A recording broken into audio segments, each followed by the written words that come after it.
Vice President J.D. Vance is under fire for defending a DOGE employee who posted racist comments about Indians. This despite the vice president's wife, Usha Vance, being of Indian origin herself. Marko, Elez, a 25-year-old engineer, resigned after his burner X account revealed posts like "Normalize Indian hate" and, quote, "I was racist before it was cool," end quote. But Vance called for his rehiring, claiming social media mistakes shouldn't ruin a kid's life. Now, critics are, in fact, calling out the vice president's hypocrisy, questioning his defense of racism that targets his own family. Our next report dives deeper into the growing controversy.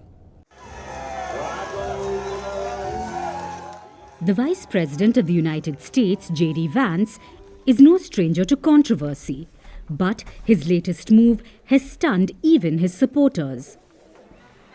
Vance, whose wife Usha is the daughter of Indian immigrants, is advocating for the rehiring of a former Department of Government Efficiency or DOGE engineer who posted blatant racist comments targeting Indians.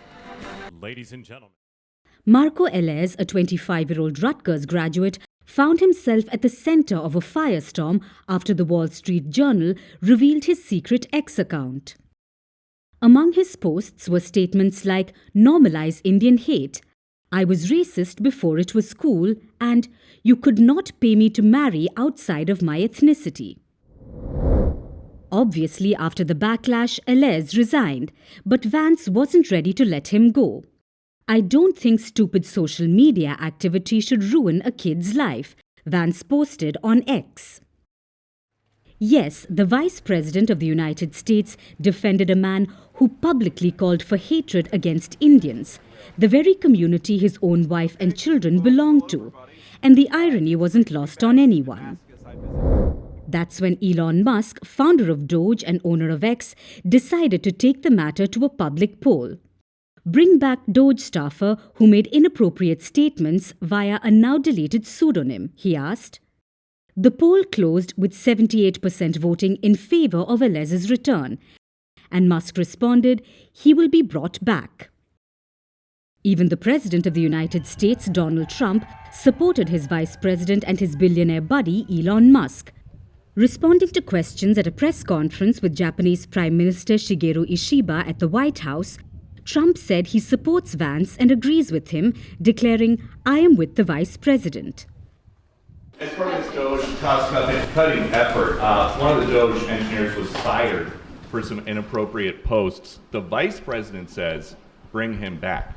What do you say? Well, I don't know about the particular thing, but if the vice president said that, did you say that? I'm with the vice president. Thank you, Peter.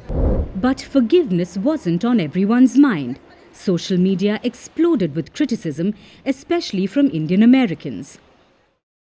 Congressman Ro Khanna fired back. "Are you going to tell him to apologize for saying normalize Indian hate before this rehire?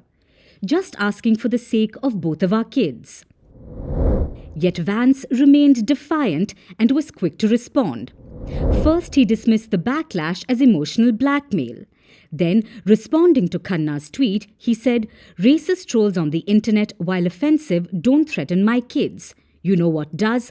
A culture that denies grace to people who make mistakes." But critics weren't buying it.